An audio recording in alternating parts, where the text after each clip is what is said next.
Roger Federer announcing his retirement. I guess he's going to play in maybe one more event, but he's 41 years of age, and you could make the argument that he's the greatest male tennis player of all time. When you talk about the golden age of tennis, I go back to when Borg and McEnroe and Connors, Vitas Gerulaitis, there were a lot of great players, but there were American players who were there. When Pete Sampras and Andre Agassi were there. We look at those eras and we go, they were great. Why? Because there was an American playing. Now with the Joker and Nadal, Federer, it feels like it's different because there's no American in there trying. Andy Roddick tried, and that was 15 years ago, I think, when he went toe-to-toe with Federer. But Federer is going to announce his retirement at the age of 41. And then you get to the point where you go, okay, how are you going to determine who's the greatest player of all time? And I don't know if you can, because I don't know how long Nadal continues to play. And if he continues to win the French Open, you continue to pile up. Now, if you said, let's look at everybody on all the surfaces, it's not Nadal. It'll be, Joker and Federer. But you have to factor in the French, and Nadal is great at the French Open.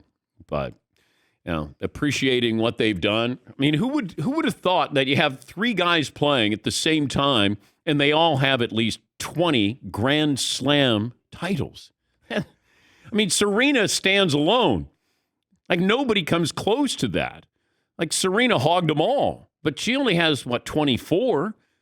These guys are all around 20 Grand Slam events that they've won.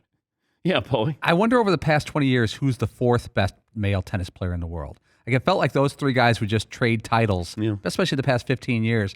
I wonder who's fourth.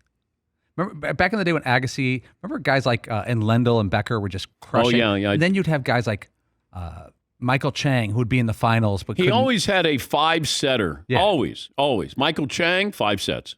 He was good TV. Yes. I don't care who he was playing. It was Michael Chang, 5 sets. Yvonne Lendl. I was at Mario Lemieux's golf tournament, Pittsburgh. And I'm there, and they had kind of a green room where opening night where you go in, you're meeting everybody. And I meet Yvonne Lendl, big-time golfer. So I said to Lendl, I said, man, I hated when you beat McEnroe. And he goes, why's that? I go, I don't know. It was just, you kind of systematically, beat him.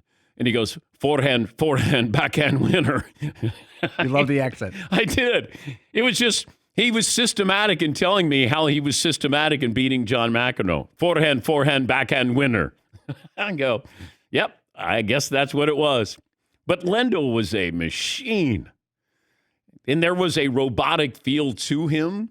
And I think that always bothered McEnroe, that he was not like human when he was out there. Forehand, backhand winner.